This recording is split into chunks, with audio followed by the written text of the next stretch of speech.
Hello. In this video, I'll help you get started on the Chapter 12 homework, which tests you on the concepts of accruals, deferrals, and the worksheet. In question number 1, we are told that the beginning inventory of this company was $12,000 and the ending inventory is $4,419, and you are tasked with recording the 2 journal entries related to this inventory. In journal entry number 1, you'll move the existing merchandise inventory balance on the balance sheet to the account income summary.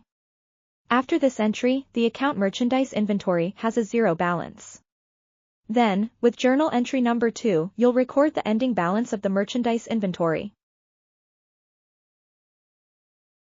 In question number 2, you need to prepare the 5 adjusting entries for Aaron Company, Maloney Consultancy, and Fasano Music Studio.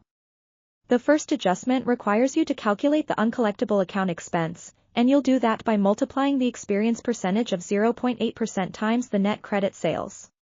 The objective of this journal entry is to recognize the expense for uncollectible accounts and show on the balance sheet via the allowance for doubtful accounts that the accounts receivable on the balance sheet are not entirely presumed to be collectible.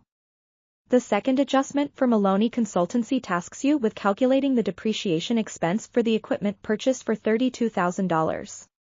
Please be sure to deduct the salvage value before dividing the remaining amount by the useful life of 10 years. The third, fourth, and fifth adjustment are for accrued wages and the related employer payroll taxes. For question number 3, you need to record the interest expense for Summers Boutique Shop. The related notes payable account has a balance of $68,800 and Summers Boutique Shop borrowed this amount on December 1st.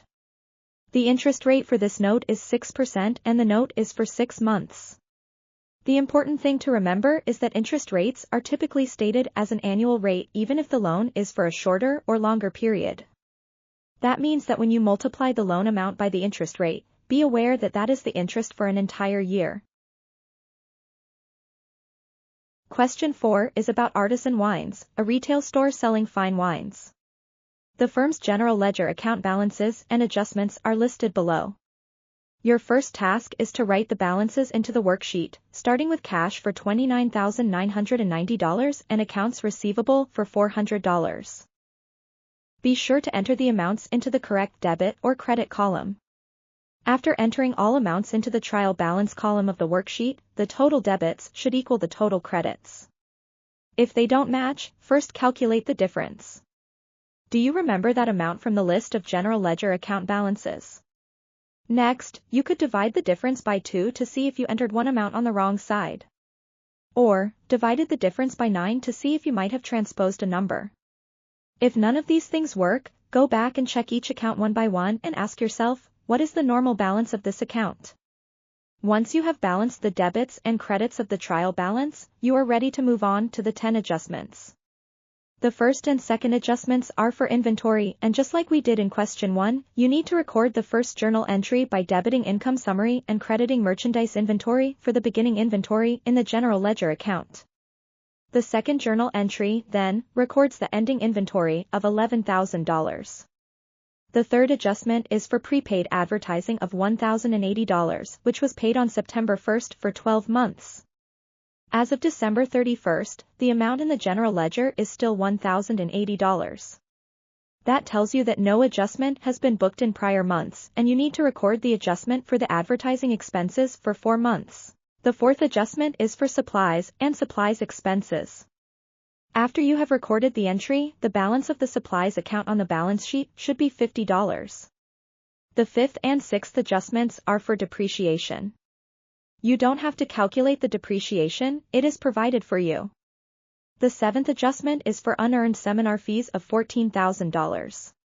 Do you see that amount on the list of general ledger accounts? The amount of $14,000 was recorded as a liability because 7 seminars had to be conducted for the customers.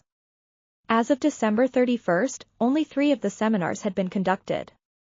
Does that mean? It means that you need to reduce the amount of $14,000 to reflect that instead of 7 seminars, only 4 are now outstanding. Adjustments 8 and 9 are for payroll and payroll tax accruals. And, adjustment number 10 is for the note payable of $10,000 that has an annual interest rate of 6%.